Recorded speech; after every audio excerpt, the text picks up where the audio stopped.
Sampai Allah Ta'ala sebut, bagi warning dalam Al-Quran, dalam surah Nisa, Allah sebut wala tankihu ma nakaha abaukum minan nisa. Jangan kamu berkahwin dengan perempuan yang berkahwin dengan ayah kamu. Siapa yang kahwin dengan ayah kita? Mak kita. Kita tak boleh kahwin dengan mak kita. Dan juga disebut di sini, dia itu menikahi ibunya sendiri atau dia berzina dengan anak perempuan ibu tu, iaitu dia berzina dengan kakak dia atau adik perempuan dia, saudara kandung. Istilah kita sebut apa tuan-tuan? Sumbang mahram. Sumbang mahram dengan adik-beradik dia sendiri. Yang ni berlaku tuan-tuan, berlaku. Nak kata sikit, tak sikit juga tuan-tuan, banyak juga kes yang kita tahu. Yang tak tahu, wallahu a'lam. Kemudian tuan-tuan, yang keempat, orang yang merancak atau memainkan kemaluannya dengan tangan untuk mengeluarkan maninya. Ini 7 golongan mereka yang akan direct disuruh oleh Allah, tak ada nak mula apa lagi, hampa ni pergi masuk dalam neraka Allah Subhanahu Wa Taala. Nampak tuan-tuan, hinanya manusia ketika itu tuan-tuan. Bila Allah sedikit pun tak pandang, bahkan Allah Ta'ala murka, tak ada sifat rahmat. Allah ni bersifat Rahman Rahim tuan-tuan. Asma' Husna Allah Ta'ala tu bermula dengan nama Rahman Rahim. Maha pemurah, maha penyayang, maha belas kasihan. Tapi untuk orang yang tak mau ikut perintah Allah, Allah tak ada belas kasihan kat dia. Kita faham Allah ni marah-marah kat kita pun tuan-tuan, murkanya Allah besar mana pun kat kita, rahmat Allah mendahului. Bertahun kita buat dosa kat Allah, sekali kita minta maaf kat Allah tuan-tuan, Allah akan mai balik kat kita. Punya baik Allah Ta'ala, maha baik. Tapi bila tengok pada hadis ni tuan-tuan, nampak macam Allah dah sikit pun tak kisah apa nak jadi dengan hamba ni tuan-tuan. Terus masuk neraka, akan dikenakan azab, satu azab yang sangat besar, keras dan pedih tuan-tuan. Di mana azab ini kita tak mampu nak terima tuan-tuan. Tak mampu nak terima, tapi nak buat macam mana? Azab dah ada, kita pula buat pasal tak dan taubat ke Allah, terus buat benda macam tu. Wal'iyazubillah. Moga Allah lindung kita tuan-tuan. Semua orang-orang ini melakukan dosa besar, kecuali mereka segera bertaubat dan berjanji tidak mengulangi lagi. Dalam marah-marah Allah tuan-tuan, kalau sebelum mati kita sempat bertaubat kepada Allah, kita insaf, kita menyesal, kita berjanji dengan Allah tak mau buat dah lagi dosa-dosa macam ni tuan-tuan, mudah-mudahan Allah Ta'ala ampun kita akan terselamat daripada azab Allah. Namun satu saja masalah kita tuan-tuan, sebab kita tak tahu bila nak mati. Tak tahu bila nak mati. Jangan duk kata nak mati ni dia kena sakit, dia kena tua, dia kena terlantak dulu. Tak tuan-tuan. Berapa ramai yang tengah cergas duk lari, tengah pandang tuan-tuan duk lari main bola ni, live ni, jatuh mati. Dalam sihat boleh mati tuan-tuan. Tak perlu tunggu sakit, tak perlu tunggu tua. Kalau kita tahu mati bila, senang. Saya mati umur 60 kata. Bila tahu dah memang tengok, oh aku mati umur 60. Daripada balik sampai umur 40, kata buat maksiat bagi puas, cukup umur 40, insaf, duduk masjid tu sampai mana, kerja berhenti, apa berhenti, duduk yang masjid 20 tahun. Gak boleh kot, Allah Ta'ala ampun dosa. Kalau tahu senang tuan-tuan. Lah ni masalah tak tahu. Duk kata esok, lepas esok. Tengok-tengok, esok tak ada bagi kita. Ni hang ni bila nak insaf ni, tak apalah esok aku taubat lah. Tiba-tiba malam tu mati. Hak tu peristiwa ngeri tuan-tuan. Satu kisah yang cukup ngeri. Bila tak dan taubat ni tuan-tuan, Allahu Akbar, tak tahu nak kata macam mana. Sebab dia akan mula daripada mana? Mula daripada masuk barzah lagi. Sedangkan barzah ni bukan tempat untuk menerima siksaan. Kalau kita faham, barzah ni tempat menunggu. Kita nak tunggu apa? Nak tunggu semua manusia masuk di situ sebelum nak dibangkitkan bersama-sama di akhirat. Yang tu saja, daripada alam ketiga dunia 4 barzah, 5 akhirat. Daripada 3 nak pergi 5, kena tunggu saat barzah. Tapi barzah itu akan menjadi sama ada tempat permulaan siksaan atau tempat permulaan nikmat. Bergantung kepada diri kita dan juga amal-amal kita. Baik, tuan-tuan dirahmati Allah. Dan diriwayatkan bahawa ada segolongan manusia yang akan dibangkitkan pada hari kiamat sedang tangan-tangan mereka bunting disebabkan dari berzina. Yakni dahulunya ketika di dunia mereka selalu memainkan kemaluan mereka dengan tangan. Ada satu riwayat sebut tuan-tuan, orang yang suka mengeluarkan mani dengan sendiri dengan tangan dia tuan-tuan, nanti di akhirat tangan dia ni akan bunting. Maksudnya tangan dia akan mengandung. Besar mana macam mana wallahu a'lam. Tak reti nak abang.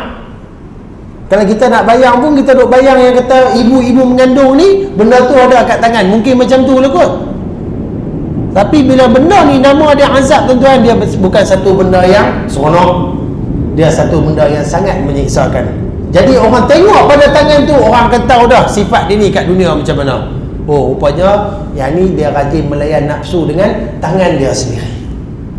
Disebut di dalam satu riwayat. Dan diriwayatkan bahawa di antara perbuatan kaum Lut, iaitu bermain catur dengan maksud berjudi, berlawan burung, berlawan di antara anjing, lawan menanduk antara kambing, antara ayam jantan, memasuki pemandian umum, yakni mandi di tempat awam tanpa kain basahan, suka mengurangkan ukuran dan timbang. Ingatlah, celaka bagi siapa yang melakukannya. Selain daripada perbuatan terkutuk kaum Lut, iaitu mereka ini laki datang dengan laki, perempuan datang dengan perempuan, ada beberapa perkara lagi yang diperbuat dan semuanya perkara yang jahat. Mereka suka berjudi dengan cara melaga binatang. Apa binatang yang boleh dipakai laga? Burung, kambing, ayam, ikut apa yang ada.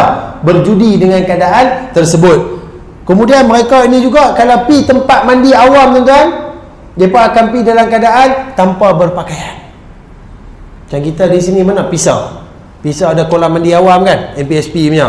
Pi duduk ramai-ramai tuan-tuan, bayang tuan-tuan, duduk ada 200 orang, kata semua tak pakai baju.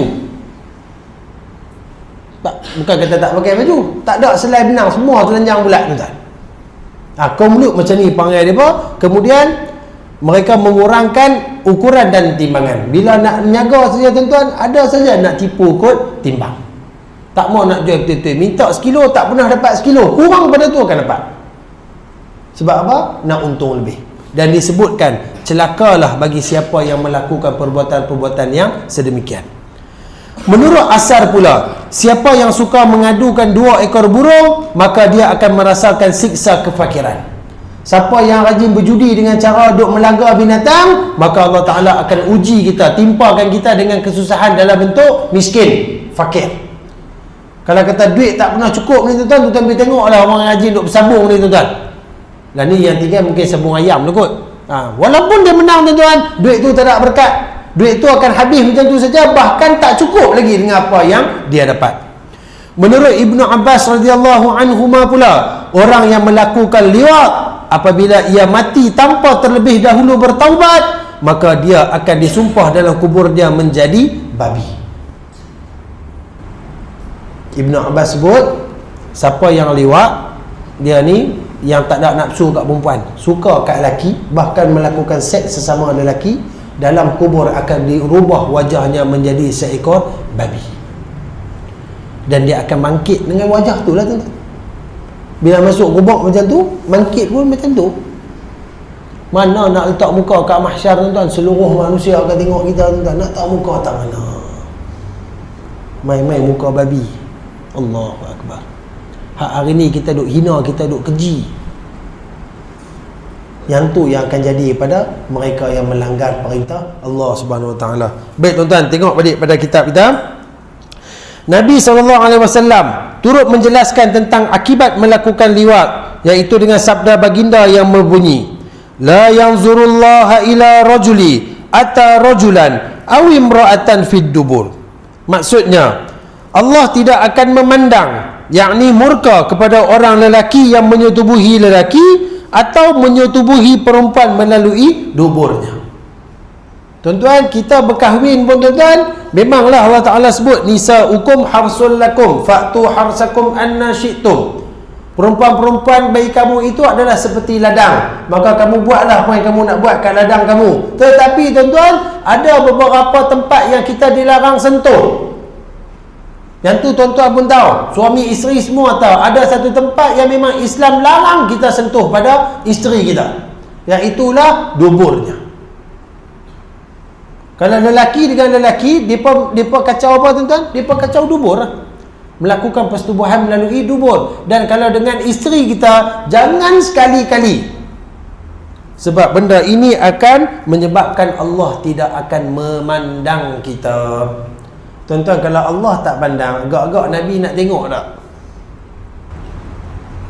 Yang kita hari tu baru-baru ni maulud Nabi, tuan-tuan, duk minta lah, ya Rasulullah, isfa' lana, syafaat aku, tolong aku takut ke akhirat nanti macam mana aku nak lalui seorang-seorang, wahai Rasulullah, bantulah aku.